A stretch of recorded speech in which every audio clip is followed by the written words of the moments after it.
Hello students, आज हम नया चैप्टर शुरू करने वाले हैं जिसका नाम लीनियर प्रोग्रामिंग है। ये मैथ्स 1 का चैप्टर है। मैथ्स 1 की किताब में ये सबसे आखिर में आता है ये चैप्टर। और ये चैप्टर बाकी सारे जितने आपके मैथ्स के टेक्स्ट बुक के चैप्टर्स हैं उससे काफ़ी अलग चैप्टर है ये। और इससे पहले आपने इसका इंट्रोडक्शन कहीं सुना भी नहीं होगा, और यह आपको शायद पहले कोई टॉपिक में कहीं पर इसका इंट्रोडक्शन नहीं है। ठीक है, चलिए शुरुआत करते हैं इस चैप्टर की। चैप्टर नंबर जो है वो 7 है। नाम है इसका लीनियर प्रोग्रामिंग। ठीक है ना, लीनियर प्रोग्रामिंग इसका नाम है। और ये नाम से तो ऐसे आपको सुनाई देता है नाम से कि ये मैथ्स का चैप्टर कम और कुछ अलग सी चीज़ आपको समझने आ रही होगी। एक्चुअली में ये मैथ्स का कम और स्टैटिस्टिक्स का ज़्यादा पार्ट इसमें है, आपको मिलेगा। और यूजुअली आपकी डिग्री पे मैथमेटिक्स एंड स्टैटिस्टिक्स लिखा हुआ है, तो ये जो है ये मैथ्स का पार्ट नहीं है, ये स्टैटिस्टिक्स का पार्ट है। और ये कॉमर्स वालों को भी होता है। तो चलिए शुरू करते हैं।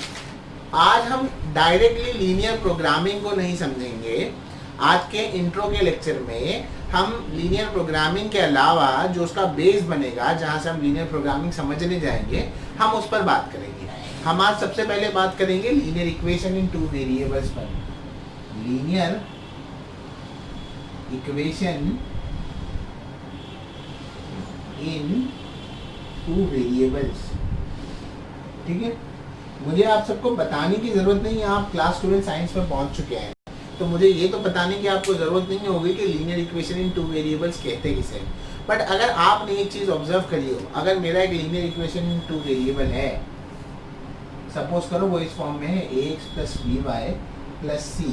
ठीक है, एक लीनियर इक्वेशन किस फॉर्म में होता है? इस फॉर्म में होता है। ठीक है, तो जब भी आप एक लीनियर इक्वेशन के ग्राफ को प्लॉट करते हो तो आपको कुछ नजर आता होगा, मैं बताता हूँ आपको। सपोज करो ये आपका कोऑर्डिनेट एक्सिस है।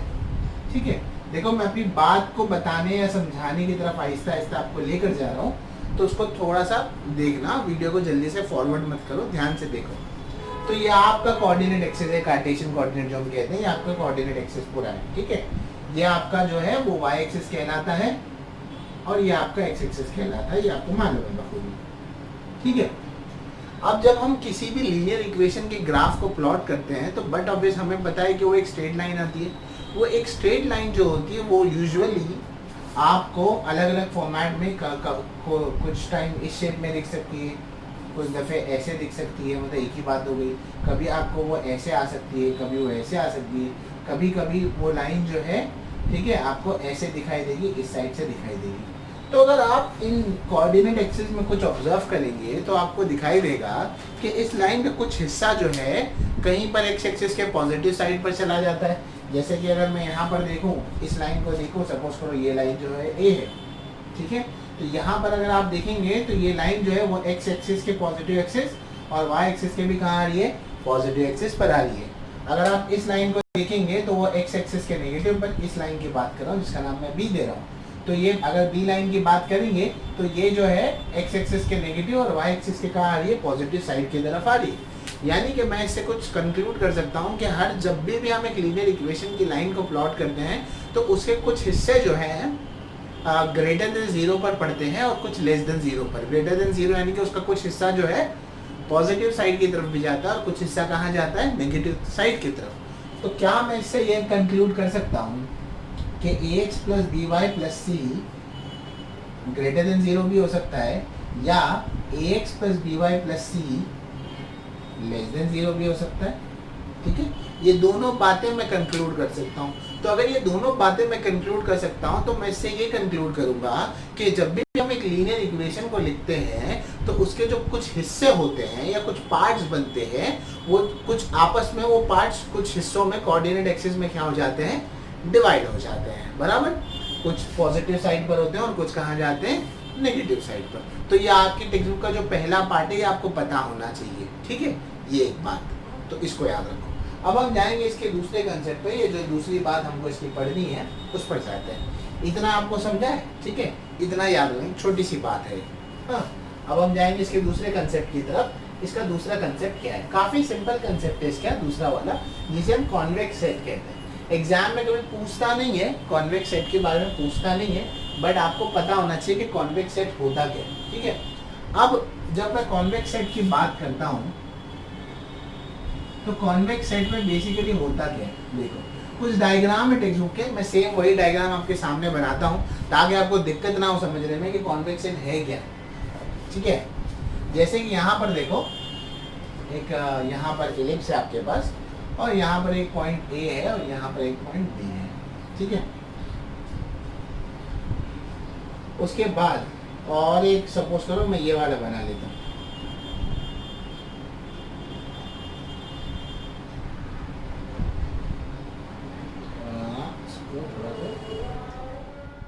तो बेसिकली ये तुम्हारे दो डायग्राम हैं यहाँ पर कॉन्वेक्स सेट के लिए, जिससे हम ये बताने की कोशिश करेंगे कि बेसिकली कॉन्वेक्स सेट है क्या।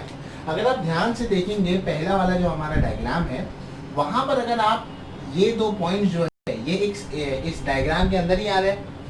अगर आप इस डायग्राम में देखेंगे बी में ए और बी को ज्वाइन कर रहे हैं तो वो ज्वाइन करने वाली जो लाइन है वो डायग्राम के बाहर जा रही है। अब बेसिकली ये डायग्राम या फिगर है क्या, ये फिगर बेसिकली सपोज करो एक सेट ऑफ पॉइंट्स है। क्या है ये, एक सेट ऑफ पॉइंट्स है, काफी सारे सेट ऑफ पॉइंट्स ले लिए वो, ठीक है। तो ये एक सेट ऑफ पॉइंट्स है, उस सेट ऑफ पॉइंट्स में अगर आप किसी भी एक पॉइंट और दूसरे पॉइंट को अगर ज्वाइन करें तो वो कहाँ आना चाहिए, उस सेट ऑफ पॉइंट्स के दरमियान में ही आना चाहिए, वो बाहर नहीं जाना चाहिए। अगर आप यहाँ पर देखेंगे तो ये भी सपोज करो एक सेट ऑफ पॉइंट्स मिलकर ये बना है, ठीक है। तो उसमें अगर आप ये दोनों को ज्वाइन करें तो ये क्या हो रहा है, जो भी ऑब्जर्व फिगर इससे बना है वो उसके बाहर जा रहा है। तो अगर वो बाहर जा रहा है तो वो कॉन्वेक्स सेट नहीं कहलाएगा। तो इस तरह से ये कॉन्वेक्स सेट होगा आपके लिए, ठीक है, और ये कॉन्वेक्स सेट नहीं होगा, ठीक है। अभी एक्सरसाइज में इसका कुछ ज़्यादा हमारा रिलेवेंस नहीं है, बस उसको याद रखो फिलहाल के लिए। तो ये आपके लिए कॉन्वेक्स सेट हो गया। अगर एग्जाम में कभी पूछ लिया कि कॉन्वेक्स सेट कहते किसे, वैसे बहुत रेयर है, कभी पूछते नहीं है, ठीक है, ओके। अब जाएंगे हम इस चैप्टर की तीसरी बात की तरफ। इस चैप्टर की जो तीसरी बात है वो काफ़ी कॉमन बात है और ये सबसे ज़्यादा आपको एक्सरसाइज में काम आएगी। ये क्या काम आएगा वो सुनो। आपको इनइक्वालिटीज़ को इंट्रोड्यूस किया जाएगा और उस इनइक्वालिटीज़ को आपको ग्राफिकली सॉल्व करना है। मतलब क्या, अब जैसे कि अगर मैं आपको एक इनइक्वालिटी देता हूँ, वो इनइक्वालिटी है सपोज करो x जो है वो greater than equals to h है, ठीक है, ये आपके पास है। अब इसका क्या मतलब, अब इसका मतलब ये है अगर मैं उस इनइक्वालिटी को बनाने जाऊं तो देखो, ठीक है, हाँ। अब यहाँ पर दो चीजें हैं, पहले तो ग्रेटर देन इक्वल्स टू में इक्वल्स टू आ रहा है, तो सबसे पहले अगर आपको h में ऐसे बना देता हूँ, सबसे पहले अगर आपको ऐसी इनइक्वालिटी है तो सबसे पहले आप इज इक्वल्स टू वाले को सॉल्व करो और उसको एक पॉइंट ऑफ रेफरेंस बनाओ। तो x is equals to h, suppose करो x एक्सिस पे h यहाँ आ रहा है, तो आपने एक लाइन बना दी x is equals to h वाली, ये x is equals to h वाली लाइन। अब आपकी इनइक्वालिटी क्या कहती है, आपकी इनइक्वालिटी कहती है कि आपके जो भी नंबर्स है वो क्या होने चाहिए, x जो है वो कैसा होना चाहिए, ग्रेटर देन क्या होना चाहिए, h होना चाहिए। अब h यहाँ पर है आपके पास, ठीक है, ये पॉइंट कौन सा है आपका, h का है। यहाँ जो नंबर्स होंगे वो h से क्या होंगे, कम होंगे। सपोज करो ना कोई रैंडम नंबर ले लो, यहाँ पर सपोज करो यहाँ पे एक रैंडम नंबर ले लिया 5 है, तो यहाँ पर आपके x एक्सिस में यहाँ क्या आ रहा है बेटा, 5 आ रहा है, तो यहाँ इस तरफ क्या आएंगे, बोलो 4 3 2 1 आएंगे। तो ये सारे के सारे नंबर h से कम है। इनइक्वालिटी में क्या कह रहा है, हमें इसमें x के वो नंबर्स लेने हैं जो h से बड़े हैं। तो 5 के आगे जो नंबर होंगे वो h से बड़े होंगे और वो किस साइड आएंगे, इस साइड आएंगे। तो ग्राफिकली जब आप इसको बनाएंगे, प्लॉट करेंगे, तो आपका जो रीजन आएगा वो आपको यहाँ लेना है। आपका जो डिजायर्ड रीजन आपको दिखाना है, शेडेड रीजन, वो कौन सा होगा, ये जो क्या कहलाएगा, x ग्रेटर देन h वाला। अगर इक्वल टू लगा लो तो समझ में आएगा, ये लाइन जो है वो x is equal to h की लाइन है और उसके आगे जो नंबर है वो क्या है, x ग्रेटर देन h है। तो ये इनइक्वालिटी आपको समझने आई, मतलब ये इनइक्वालिटी को आपने कैसे प्लॉट कर दिया, ग्राफिकली प्लॉट कर दिया। ऐसे कई सारे एग्जाम्पल्स टेक्स्ट बुक में हैं जहाँ पर वो x एक्सेस के अलावा, ये तो हमने x एक्सेस के लिए लिया, दूसरे एग्जाम्पल लेते हैं y एक्सेस के लिए भी उसने एग्जाम्पल लिया और काफ़ी सारे एग्जाम्पल्स वहाँ पर बताए। आई होप सो मैंने एक एग्जाम्पल से आपको क्लियर कराने की कोशिश करी है उसको, ठीक है, समझ गए इतना पार्ट। अब हम जाते हैं एक्सरसाइज की तरफ, कुछ प्रॉब्लम्स आज देखते हैं। पूरा एक्सरसाइज तो नहीं हो पाएगा इस वीडियो में, काफ़ी बड़ा एक्सरसाइज है वो आपका, तो हम स्लोली स्पीडली उसकी तरफ जाते जाएंगे, आपको उसको समझने की ज़रूरत है, ठीक है। तो अब हमारा पहला प्रॉब्लम क्या है? हमारा पहला प्रॉब्लम है जिसमें हमको दिया है प्रैक्टिस सेट नंबर क्या है, वो प्रैक्टिस सेट है 7.1, और हमारा जो पहला प्रॉब्लम है बेटा उसमें बोला है सॉल्व ग्राफिकली, और बोला है x greater than is equal to क्या, 0, ठीक है। आपको ग्राफिकली सॉल्व करना है और x को क्या बताना है, ग्रेटर देन इक्वल टू 0 बताना है। अब भी किया था just x greater than equal to h वाला, ठीक है। मैं यहाँ पर पहले इसको बना लेता हूँ, एक कोऑर्डिनेट एक्सिस बना लेता हूँ, ठीक है। इस कोऑर्डिनेट एक्सिस को बनाने के बाद अब ये हमारा तो बन गया। अब दो बातें हैं यहाँ पर, एक तो x इज इक्वल टू 0 वाली, और x में वो नंबर्स लेने हैं जो क्या है, ग्रेटर देन क्या है, 0 है। तो अगर तो पहला तो क्या आएगा, x इज इक्वल टू 0 वाला, बराबर। तो ये y एक्सिस है तुम्हारा, है ना, ये तुम्हारा y एक्सिस है, ये कौन सा एक्सिस है तुम्हारा, x एक्सिस है, ठीक है, हो गया। हाँ, अगर हम x इज इक्वल टू 0 की बात करें, ठीक है, तो ये किसका इक्वेशन रिप्रेजेंट करता है, आपको इसका इक्वेशन रिप्रेजेंट करता है, जी हाँ, y एक्सिस। बेसिक है, बहुत बेसिक्स हैं ये सारी बातें। तो x इज इक्वल टू 0 पर देखोगे तो x इज इक्वल टू 0 यहाँ पर होगा। मैं यहाँ बना देता हूँ कुछ 1 2 3 4, तुम्हारे रेफरेंस के लिए बना देता हूँ। यहाँ लिख देता हूँ -1 -2 -3 -4। काफ़ी स्लो जा रहा हूँ समझाने के लिए, एक बार समझ जाओगे तो फिर जंप कर लोगे इसमें, ठीक है। यहाँ 1 2 3 4, ठीक है, -1 -2 -3 एंड -4, ठीक है। तो x इज इक्वल टू 0, तो यानी कि हमें हमारा कंसर्न अब कहाँ शिफ्ट हो गया, y एक्सिस की तरफ, क्योंकि x इज इक्वल टू क्या है, 0। ये किसका इक्वेशन है, y एक्सिस का। अब हमारा जो शेडेड रीजन है, वो जो एरो वाला रीजन है जो बनना है, वो कहाँ बनेगा, अब ये y एक्सिस है, या तो y एक्सिस के इस साइड पर आएगा, या तो y एक्सिस के कहाँ आएगा, इस साइड पर आएगा। मतलब y एक्सिस के राइट साइड पर इधर आएगा, या तो y एक्सिस के कहाँ जाएगा, लेफ्ट साइड पर। अब उसको डिसाइड कैसे करेंगे, तो आप डिसाइड कैसे करेंगे, इनइक्वालिटी से डिसाइड करेंगे। इनइक्वालिटी में उसने क्या बोला है, इनइक्वालिटी में बोला है आपको दो इनइक्वालिटीज, मतलब उसमें दो कंडीशन है। एक तो x इज इक्वल टू 0 वाली लाइन, यानी कि ये लाइन लेना है, उसके अलावा जो भी नंबर होंगे वो क्या होने चाहिए, 0 से बड़े होने चाहिए। तो अगर नंबर्स हम 0 से बड़े लेना चाहेंगे तो वो नंबर्स कौन से ले सकते हैं, हम पॉजिटिव नंबर ले सकते हैं ऑब्वियसली, है ना। तो अगर सपोज करो हम लोग कंसिडर करते हैं, लेट अस कंसिडर 1,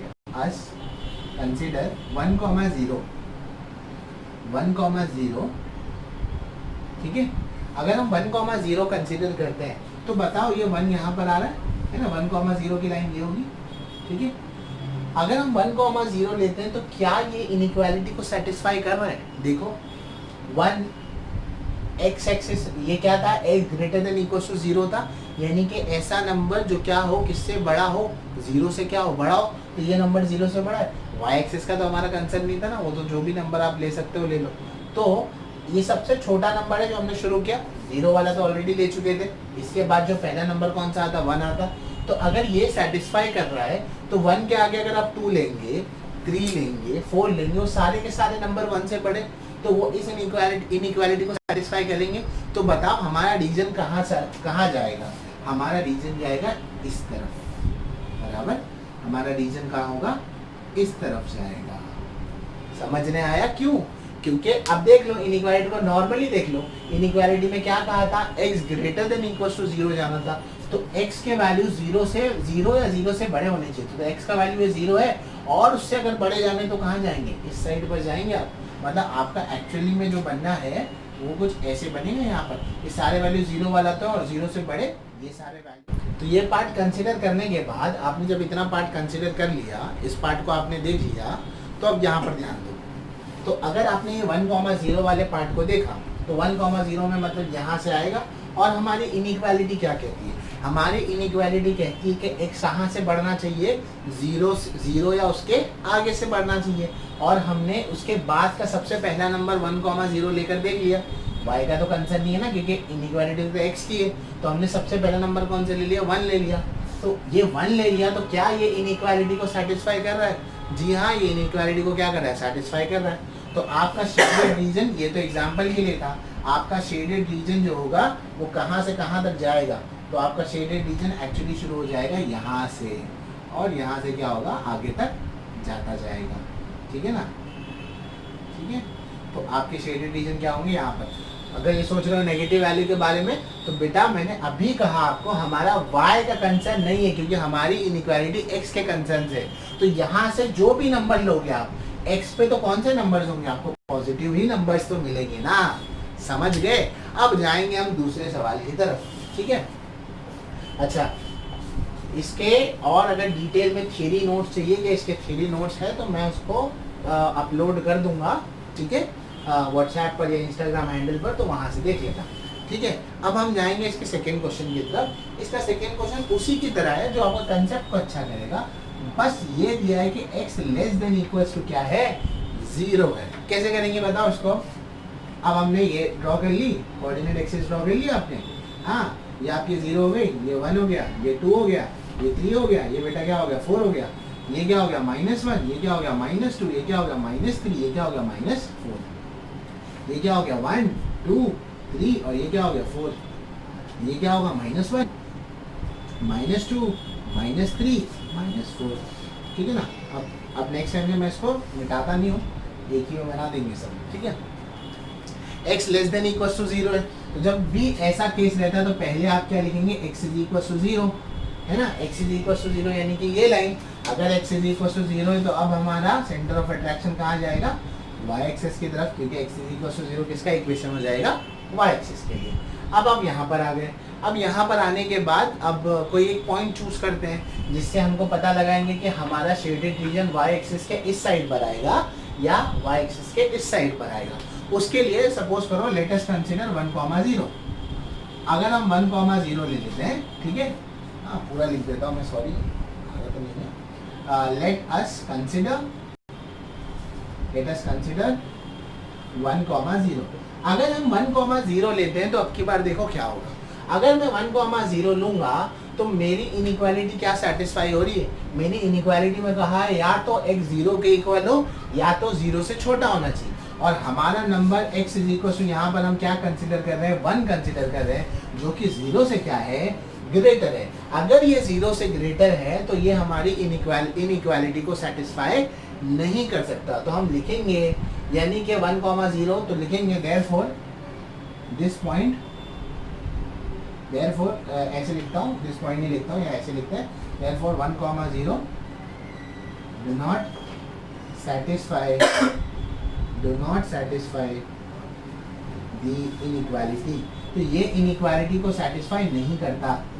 अगर ये इनइक्वालिटी को सेटिस्फाई नहीं करता, मतलब 1,0 यहाँ आएगा, ये साइड वाला नहीं आएगा। अगर ये साइड वाला नहीं होगा तो किस साइड पर आएगा, इस साइड पर आएगा, समझ गए। तो बेसिकली तो हमारा शेडेड रीजन कहाँ जाएगा, इस तरफ। काफी सिंपल है ना, x की वैल्यू 0 या 0 से कम होनी चाहिए। यहाँ पर x की वैल्यू 0 या 0 से ज्यादा है, और यहाँ पर x की वैल्यू 0 या 0 से क्या है, कम है। और नीचे भी आएगा ये एरो, एग्जाम में एरो ऐसे बना के बताने हैं, समझ गए। समझने आया होगा सेकेंड क्वेश्चन। अब जाएंगे हम थर्ड क्वेश्चन की तरफ, ठीक है। थर्ड क्वेश्चन जो है एज एक्सपेक्टेड क्या है, y greater than equal to 0, ठीक है। क्या है, y greater than is equal to 0, ठीक है। मैंने फिर मिटा दिया उसको एक्सेस को, क्योंकि उसमें काफी सारे एरो बन गए थे। y greater than is equal to 0, ठीक। अब हमने ये बना लिया, ये सपोज करो 0, ये 1, ये 2, ये 3 बना लिया। यहाँ -1, -2 और -3 बना लिया। यहाँ बेटा 1 है, यहाँ 2 है, यहाँ 3 है, ठीक है। ये -1 है, -2 है, -3। एरोज बना लो। डायग्राम जितने अच्छे एग्जाम में बनाओगे उतना अच्छा होगा। इस चैप्टर में पेशेंस बहुत चाहिए, घाय करोगे खत्म, ठीक है। y greater than equal to 0, ऐसे केसेस में सबसे पहले हम कौन सी लाइन देखते हैं, y इज इक्वल टू 0 की लाइन। जैसे x इज इक्वल टू 0 था, अगर y इज इक्वल टू 0 आया तो हम कहाँ चले जाएंगे, x एक्सिस की तरफ, क्योंकि ये किसका इक्वेशन होगा, x एक्सिस का इक्वेशन होगा। और हमारा जो x एक्सिस है बेटा वो कौन सा है, हमारा x एक्सिस ये है, और ये जो है बेटा हमारा कौन सा एक्सिस है, y एक्सिस है। तो अब हम कहाँ चले गए, x एक्सिस की तरफ चले गए। तो अब जब हम x एक्सिस की तरफ बढ़ गए, अब हमें ये देखना है कि x एक्सिस के हम किस हिस्से में जाएं। जैसे y में इधर आते थे या इधर आते थे, एक्स में या तो आप ऊपर जाते हो या तो आप कहाँ आते हो, नीचे की तरफ। मैंने क्या कहा, एक्स में या तो आप ऊपर की तरफ जाओगे या तो कहाँ जाओगे, नीचे की तरफ जाओगे। ठीक है, अब हमारा कंसर्न ये है, तो अब हम यहाँ पर एक पॉइंट कंसिडर करते हैं। सपोज करो हम पॉइंट कंसिडर करते हैं, लेट अस कंसिडर कौन सा पॉइंट लेते हैं, 0,1 ले लेते हैं। एक्स का तो कोई भी ले सकते हो ना, क्योंकि एक्स कंसर्न नहीं है, वाई कंसर्न है। वाई इक्वल टू 0 वाला तो देख चुके हम। अब 0,1 लेते हैं। अगर हम 0,1 वाला पॉइंट लेते हैं तो क्या इनइक्वालिटी को सेटिस्फाई करता है, क्योंकि इनइक्वालिटी में बोला गया था y का जो भी नंबर होगा या तो वो 0 हो या तो 0 से क्या होना चाहिए, बड़ा, और 1 जो है वो 0 से बड़ा है। अगर 1 0 से बड़ा है तो याद रखो ये यहाँ पर है, ये 0 है, और ये 0,1 तुमको कहाँ मिलेगा, इस रीजन में मिलेगा, यानी कि हम कहाँ जाएंगे, ऊपर की तरफ। तो हमारा शेडेड रीजन बेटा कहाँ बनेगा, यहाँ में ऊपर की तरफ बनेगा। समझ गए, है ना। और लॉजिकली भी देख लो ना, y ग्रेटर देन 0 यानी कि y के पॉजिटिव साइड की तरफ बढ़ना है, तो ये y का पॉजिटिव साइड है और ये y का नेगेटिव साइड है, तो आप कहाँ बढ़ेंगे, y के पॉजिटिव साइड की तरफ। सिंपल लॉजिक क्लियर है। चौथा वाला भी बता रहा हूँ, मुरव्वत में बता रहा हूँ, वरना बहुत सिंपल है, वरना बताना नहीं था मुझे। ठीक है, जिनको नहीं समझा उनके लिए, कुछ तो स्लो लर्नर्स होंगे जिनके दिमाग में अभी भी शायद ये नहीं गया होगा। ठीक है, और शायद आप जब भी इस वीडियो को देखेंगे मोस्ट प्रोबेबली आप इसको अपने बोर्ड एग्जाम्स के टाइम पे रिवाइज जरूर करेंगे। ठीक है, ये आपके लिए काफ़ी इजी और स्कोरिंग चैप्टर है। कोई फॉर्मूला तो याद नहीं करना है आपको इसमें, इंटीग्रेशन एक बार कर लोगे तो समझ जाओगे उसके कंपैरिजन में कितना आसान चैप्टर है। कोई फॉर्मूला नहीं है आपके पास। ठीक है, सिंपल लॉजिक से जाना है। y less than equal to 0 बेटा कैसे जाएंगे, ये 0 है, ये 1 है, ये 2 है, ये 3 है, ये 4 है, ये -1 है, -2 है, -3 है, -2, ये 1, ये 2, ये 3, ये 4 है, ये क्या है, -1 है, ये -2 है, ये -3 है बेटा, ये -4 है। ये यहाँ पर बना लिए, ये यहाँ बना लिए, ये यहाँ बना लिए, ये यहाँ बना लिए। हैं, ठीक, खुश हो। क्या करेंगे पहले बताओ, चलो आप खुद से बोलो। हाँ, y इज इक्वल टू 0 की लाइन है बेटा। ठीक है ना, y इज इक्वल टू 0 मतलब कहाँ पर देखना है, x एक्सिस पर देखना है। ठीक है, तो ये तुम्हारा x एक्सिस है, ये तुम्हारा कौन सा एक्सिस है, y एक्सिस। x एक्सिस में क्या होता है, ऊपर नीचे, क्या होता है, ऊपर या नीचे। अब आए हम लेस देन 0 की तरफ आए, तो अगर सपोज करो यहाँ पर ये पॉइंट्स लेते हैं। अच्छा, मन में अगर सवाल आ रहा है सर 1,0 की जगह मैं 1,1 ले लिया, 1,2 ले लिया, ले लो। ठीक है, जितने छोटे नंबर से स्टार्ट करोगे, पहले नंबर से स्टार्ट करोगे उतना अच्छा है ना, वरना तुम्हें पीछे वाले मतलब स्मॉल नंबर से ही स्टार्ट करना। समझ गए होंगे बाद में क्या बताने की कोशिश करो। So let us consider again, consider 1,0 मेरा पर्सनल फेवरेट है। ठीक है, इसीलिए ले रहा हूँ, मजाक कर रहा हूँ। So let us consider 1,0। अगर 1,0 लेते तो इनइक्वालिटी, सॉरी 1,0 नहीं, क्योंकि y एक्सिस है तो क्या लो, 0,1 ले लो। तो अगर 0,1 लेते तो हम इनइक्वालिटी में देखते हैं। इनइक्वालिटी ये कहती है कि नंबर जो भी हो या तो 0 हो या तो 0 से छोटा हो। अगर आप यहाँ देखेंगे तो 1 आ रहा है और 1 क्या है, 0 से बड़ा है। ठीक है, तो हम लोग लिखेंगे therefore 0,1 does not satisfy the inequality। ठीक है, ये इनइक्वालिटी को क्या करती है, सेटिस्फाई नहीं करती है। तो अगर ये इनइक्वालिटी को सेटिस्फाई नहीं करती है तो 0,1 बेसिकली कहाँ आता, ऊपर की तरफ आता। तो अगर ये यहाँ नहीं आएगा तो कहाँ जाएगा, दूसरी पॉसिबिलिटी तो यही है। तो इसका जो शेडेड पोर्शन बनेगा बेटा वो कहाँ की तरफ बनेगा, नीचे की तरफ बनेगा। ठीक है, शाबाश, समझने आ गया, होशियार हो गए। ठीक है, खुद पे फकर महसूस हो रहा होगा, कुछ समझने आया होगा तुमको भी लगता है। हाँ, समझ गए नहीं, लॉजिक से भी देखो ना, y के नंबर्स कौन से चाहिए, 0 से कम। 0 से कम कौन से नंबर है, यही है ना, नीचे वाले। फेयर इनफ, इसका पहला क्वेश्चन आपको कंप्लीट होता है। मैं इसका दूसरा सब क्वेश्चन करा देता हूँ। ठीक है, वो थोड़ा सा जल्दी कराऊंगा, इतना स्लो नहीं कराऊंगा। इस वीडियो में हम इतना ही करेंगे इसमें। ठीक है, अब जो हम जाने वाले हैं, काफ़ी छोटा क्वेश्चन है, सॉल्व ग्राफी के लिए। पहला है x greater than 0, y greater than 0। दोनों को एक साथ देखना है कि कहाँ आएगा। ये सब बच्चों वाला है ना, एकदम बच्चों वाला है। ये कहाँ था मालूम है, क्लास 9 में कोऑर्डिनेट ज्योमेट्री में फर्स्ट एक्सरसाइज में मिल जाएगा आपको। पहली एक्सरसाइज में पीछे वाले पेज पर ये टॉप का सम मिलेगा आपको। ठीक है, देख लो वहाँ पर, ये सेम क्वेश्चन है। अब इसके अंदर बनाने की जरूरत नहीं है। मेरे को ये बताओ, ये क्वाड्रेंट्स ऐसे ही होते हैं ना, ये फर्स्ट होता है, ये कौन सा होता है बेटा, सेकंड होता है, ये कौन सा होता है, थर्ड होता है, ऐसे ही नंबर देते हो ना, और ये कौन सा होता है, फोर्थ होता है ना। अगर फर्स्ट क्वाड्रेंट में देखें तो यहाँ पर x के पॉजिटिव और y के पॉजिटिव आते हैं, तो ये लिख देते हैं। सेकंड में देखें तो x वाला नेगेटिव हो जाता है, y वाला पॉजिटिव रहता है, मतलब ये वाला पॉजिटिव रहता है, ये वाला नेगेटिव। थर्ड में ये भी नेगेटिव और ये भी नेगेटिव रहता है। फोर्थ में देखोगे तो x पॉजिटिव होगा और y क्या हो जाएगा, नेगेटिव हो जाएगा, ठीक है ना। ये है। अब यहाँ पर सबका इक्वल्स टू वाला साइन तो है ही, तो उसको छोड़ दो, यानी कि x ग्रेटर देन 0 है और y भी ग्रेटर देन 0 है, तो यानी कि x भी पॉजिटिव होगा बेटा और y भी क्या होगा, पॉजिटिव होगा। तो दोनों पॉजिटिव कहाँ आएंगे, फर्स्ट क्वाड्रेंट में, तो इसका आंसर क्या आएगा भाई, फर्स्ट क्वाड्रेंट इसका आंसर आएगा। समझ गए, खुश हो। दूसरा क्या है, लेस देन 0 ग्रेटर देन 0, मतलब इसका है x less than equal to 0 है और y greater than equal to 0। Less than equal to 0 मतलब ये नेगेटिव होगा ना, इक्वल टू वाला इनइक्वालिटी थोड़ी देर के लिए छोड़ दो, हाँ, और ये क्या होगा, पॉजिटिव, तो ये वाला नेगेटिव और पॉजिटिव का आएगा, सेकेंड क्वाड्रेंट में आएगा, ठीक है ना। हाँ, अब समझ गए। थर्ड वाले में क्या है, लेस देन 0 और दोनों लेस देन 0, मतलब x भी लेस देन 0 है और y भी लेस देन इक्वल टू 0 है, तो ये दोनों कहाँ आ जाएंगे, थर्ड क्वाड्रेंट में आ जाएंगे, बराबर, दोनों नेगेटिव है ना।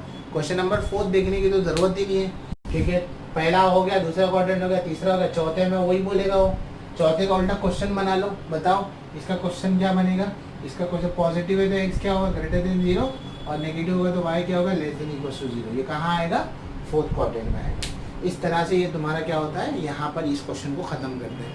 तो इस लेक्चर को ध्यान से देखो, मैं जल्दी ही सेकेंड लेक्चर इसका अपलोड करूँगा, जहाँ पर एक्सरसाइज का बचा हुआ पार्ट जल्दी से जल्दी ख़त्म करने की कोशिश करूँगा। दूसरे के साथ प्लीज़ इसको शेयर करो, चैनल को सब्सक्राइब करो, नए हो यहाँ पर तो प्लीज़ सब्सक्राइब करो और हमारे व्हाट्सएप ग्रुप को ज्वाइन करो। कोई डाउट्स होगा तो